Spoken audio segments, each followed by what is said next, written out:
안녕하세요. 직장의 문제로 너무 힘들어 상담을 결정하게 되었습니다. 저는 물리치료과를 졸업하여 개인 병원에서 10년 정도를 근무하였으며 어디든 길게 일하지 못하고 같이 일하는 것이 힘들어 늘 작은 병원에 혼자 일할 수 있는 곳으로 골라갔습니다. 전문대만 나와서 4년제 졸업장을 갖겠다고 사이버로 사회복지를 하였고 또 뭐 배울 것이 없나 기웃기웃거리다 미술치료라는 것을 알게 되어 자격증 교육을 듣게 된 걸 계기로 이거다 라는 생각에 미술치료 대학원에 가게 되었습니다. 병원에서 일을 하다 대학원과 병행하기 어려워 병원 일을 정리하고 복지관에서 발달장애 아동들 미술치료를 시작하게 되어 대학원과 병행하게 되었습니다. 발달장애 아동들이다 보니 미술치료라기보다는 미술활동에 가까웠습니다. 힘은 들었지만 나름 괜찮았습니다. 졸업을 하고 이제는 센터로 나가 정서를 다루는 미술치료를 하고 싶다는 생각에 복지관을 퇴사했습니다. 그런데 불안이 밀려왔습니다. 잘할 수 있을까? 내 자신도 잘 모르는데 내가 누군가의 심리를 치료해준다는 것이 겁이 났습니다. 그래서 대학원 공부에 도움이 될까 하여 인지학습이라는 교육을 듣고 자격증을 취득한 것이 있어 그래, 인지치료를 해보자. 아동들에게 인지적인 성장도 중요하지 하며 제 자신을 합리화시키며 미술치료가 아닌 인지학습 치료사로 취업을 했습니다. 학자금 대출도 있어 오전에는 파트타임으로 병원에서 물리치료사로 일하고 오후에는 아동발달센터에서 인지학습 치료사로 일을 했습니다.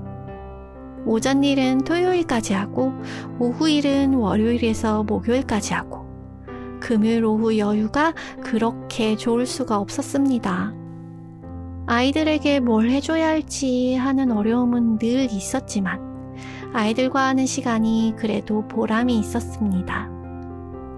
그런데 인지치료를 이제 특수교사만 하게 한다는 교육청 사업의 변경과 차차 치료사들의 자격에 제한이 들어가게 될 것이라는 이야기에 저는 불안해지기 시작했습니다. 급하게 인지치료사 일을 하루 줄이고 미술치료 일을 잡았습니다. 오전에 일하고 금요일, 토요일도 늦게까지 일을 하니 체력은 한계가 오기 시작했습니다.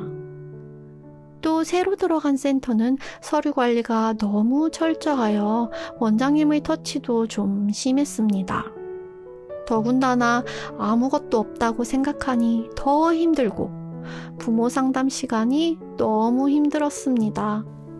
아이들도 흥미를 못 느끼고 결석하는 아동이 생기고 종결하는 아동이 생기니 자신감은 더더욱 바닥을 쳤고 원장님의 조언도 간섭이라 느껴지고 불편하니 센터에 가는 것도 너무 힘들어졌고 긴장되고 경직되는 느낌이 들었습니다. 몸은 더 안 좋아지기 시작했습니다. 손이 저리고 관절이 아프고 병원 일이 손을 많이 써야 하는 일이라 병원 일을 그만두면 괜찮으려나 하여 병원 일을 정리하고 2019년 초부터는 센터에만 나가며 인지치료와 미술치료를 병행하며 지금 일하고 있습니다. 손은 덜 아프긴 하지만 좀 움직이면 계속 아프고 탈모도 오는 것 같고 오전에 움직임이 줄고 잠이 느니 살도 더 쪘고 늦게 먹는 습관까지 생기며 생활과 몸은 엉망이 되는 것 같습니다. 그래도 시간적으로 여유가 생기니 제 자신을 다독이며 긍정적으로 받아들이려 노력하였습니다. 그런데 미술치료 초기 상담을 하게 되면서 부모님들이 우리 아이가 어떠냐, 문제가 있냐 없냐, 그림에 나타나지 않냐라고 물으니 아는 것은 없고 미칠 것만 같았습니다.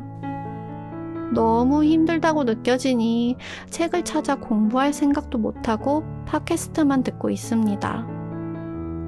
이렇게 또 일이 힘들다고 느껴지니 딴 생각을 하게 됩니다.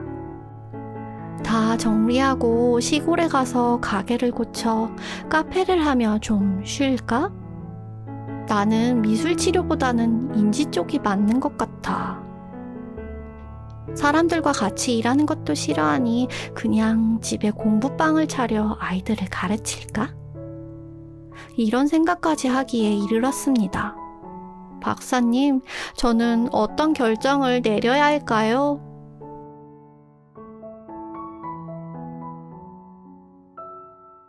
이 친구가 일하는 게 어떤 상황이었던 것 같아요. 본인 몸에 체력의 한계가 온다고 한 거, 그 상황에서 아프기 시작한 게 언제부터인가요? 학자금 대출도 있어 오전에는 파트타임으로 병원에서 물리치료사로 일하고 오후에는 아동발달센터에서 인지학습 치료사로 일을 했다는 거죠. 네. 그럼 이 사람이 하는 일은 뭐예요? 이때는 물리치료사, 인지치료사, 미술치료사. 그렇죠. 세 가지를 다 하는 거죠. 네. 그럼 이 사람은 자기가 아픈 게 뭐 때문이라고 생각했다고 우리는 추론을 할 수가 있어요. 물리치료. 그렇죠. 물리치료사로 거의 10년 이상을 한 사람이에요. 그런데 자기 몸도 아프고 마음도 아픈 상태를 지금 유지하니까 얼마나 역설적이에요. 그 분야에서 가장 잘 알고 그 일로 가지고 지가 먹고 사는 사람인데 본인의 통증의 정체, 아픔의 정체에 대해서 모르니까 기계처럼 그냥 본인이 치료하는 대상이 뭔지 그 사람의 아픔의 정체에 대해 한 번도 생각 안 해보고 해왔다는 거예요. 삶의 문제와 마음의 아픔을 해결하고 싶다면 진짜 문제를 찾는 방송 황심소. 무엇이 문제인지 모른다면 어떤 답도 정답이 될 수 없습니다. 진짜 문제를 찾는 방송 황상민의 심리상담소. 오늘 만나는 내담자는 환자들의 아픔을 치료해주는 물리치료사로 오랫동안 활동해 왔어요. 그런데 자신이 겪고 있는 아픔, 통증에 대해 어쩔 줄을 몰라 하네요. 보통 아프다라고 하면 몸에 이상이 생겼기 때문이라고들 믿죠. 이 물리치료사도 손에 통증이 느껴지자 손을 많이 쓰는 물리치료 일을 하다 보니 손에 무리가 가서 문제가 생긴 것이라 믿고 물리치료 일을 그만두었어요. 이분이 이렇게 자신의 아픔에 대해 신체 질병의 증상으로 보고 어떤 아픔이든 그것에는 반드시 그에 상응하는 신체상의 원인이 있다고 생각하고 믿으려 하는 것도 무리는 아닙니다. 왜냐하면 모든 현상에는 그 현상을 일으키는 실체가 존재한다고 상정하는 물리주의, 피지컬리즘이라는 의학적 개념을 따르는 것이 특히 의료 분야에서는 일반적이니까요. 사실 이분은 10년 정도 병원에서 물리치료사로 일해오며 늘 힘들어하고 아파하고 있었어요. 내가 하는 물리치료 일이 몸을 많이 쓰기 때문에 아픈 것이라 문제를 설정했으니 답도 이렇게 정해질 수밖에 없겠죠. 몸을 쓰지 말아야겠다. 몸을 안 쓰는 일을 해야겠다. 물리치료 일을 그만두고 좀 나아진 것 같긴 한데 그럼에도 불구하고 여전히 불편하고 심지어 이제는 탈모를 비롯하여 몸이 더 안 좋아졌다라고 느끼게 되었어요. 아니, 이게 대체 무슨 일일까요? 여러분은 혹시 이분이 몹쓸 병에라도 걸린 건 아닐까 생각하고 계시진 않나요? 그런데 한번 생각해 보세요. 모든 물리치료사가 몸을 많이 쓰기 때문에 다들 아파하고 있던가요? 그렇지 않아요. 몸이 아프다고 하지 않으면서 잘 지내는 물리치료사들도 분명 있죠. 라는 대답이 여기저기서 들려오는 듯 하네요.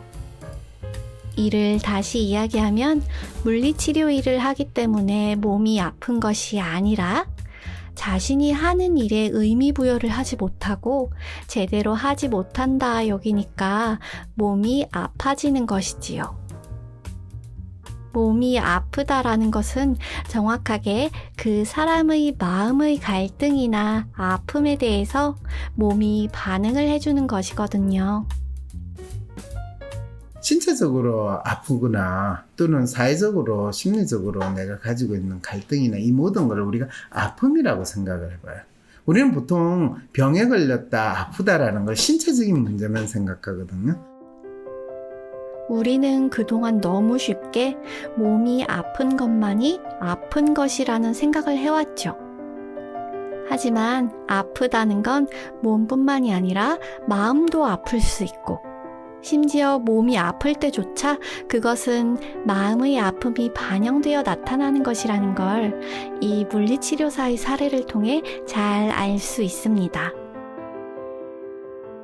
사람들이 자기 마음의 아픔의 정체, 또 자기가 가지고 있는 자기 문제에 대한 정확한 믿음을 가지지 못할 때 진짜 문제가 뭔지를 알아야 되겠다고 생각을 해서 스스로 탐색을 하는 사람도 있지만, 대부분의 사람들은 그거를 그냥 병원에 가가지고 아파요, 힘들어요, 저 병이 뭐예요? 그럼 우울증이에요, 아니면 당뇨예요, 아니면 요통이에요, 뭐 이런 식으로 아프다라는 거에 대해 병명을 하사받고 거기에 맞는 약을 먹게 되는 일이 벌어지는 게, 마음의 아픔에서 분명히 자기의 문제가 시작됐을 수 있는데 그거를 마음의 아픔으로 인해서 만들어내는 문제가 무엇인지를 인식하고 그거를 파악하려고 하기보다는 바로 몸으로 이야기하는 아픔, 몸을 통해서 나타나는 아픔이라고 생각하고 거기에 맞는 약을 받아 먹으면서 자기 문제가 해결되기를 기대하는 이 상태에 처한 것이, 특히 의료보험 제도가 비교적 잘 돼 있다는 대한민국에서 일어나는 엄청나게 지배적인 상황이라는 거죠. 이 물리치료사의 경우 자기 자신과 하는 일에 대해서 어떤 마음을 가지고 있는지 전혀 모른 채로 지내왔어요. 흔히 마음이 아프다라고 하면 정서적 또는 감정적으로 혼란스러운 상태를 많이 이야기하죠. 하지만 마음이 아프다는 것은 이처럼 아픔을 겪는 그 사람이 자신의 문제나 이슈에 대해 어떤 마음을 가지고 있는지를 모른 채로 자신의 삶을 경험하고 있을 때 바로 아픔이 생겨난답니다. 그렇지만 많은 사람들은 마음이 아플 때나 몸이 아플 때나 그냥 다 아프면 몸이 아픈 것이고 치료란 몸에 하는 거지라며 몸에 어떤 처치를 하고 마는 것에 익숙해져 있는 것 같아요. 자신이 살아가는 데 있어서 자기 나름대로의 정체성을 가지고 삶의 의미를 어떻게 부여하느냐에 따라서 아픔이 발생한다는 것, 심지어 몸의 아픔으로도 나타난다는 것을 이 사례를 통해 너무나 잘 알 수 있지 않나요? 대한민국 대표 심리상담가 황상민. 누구나 쉽게 자신의 마음정신 건강을 확인할 수 있도록 직접 대면하지 않아도 언제 어디서든 인생 상담을 받을 수 있게 온라인 상담을 진행하고, 단순히 들어주는 상담에서 그치는 것이 아니라 고민의 근본적인 원인을 파악하여 내담자가 원하는 삶을 향해 나아갈 수 있도록 내면의 힘을 키울 수 있는 해결책을 제시합니다. 마음, 정신, 건강 주치의 황상민 박사님께 온 오프라인 심리상담을 받아보세요. 한 사람에게 딱 맞는 고민 해결책과 건강한 마음과 정신을 회복하는 심리 처방전을 제공합니다. 영어로도 상담이 가능하니 언어의 장벽을 넘어 누구나 상담소의 문을 두드려보세요. 상담 신청 문의는 위즈덤 센터. 황심소 구독, 좋아요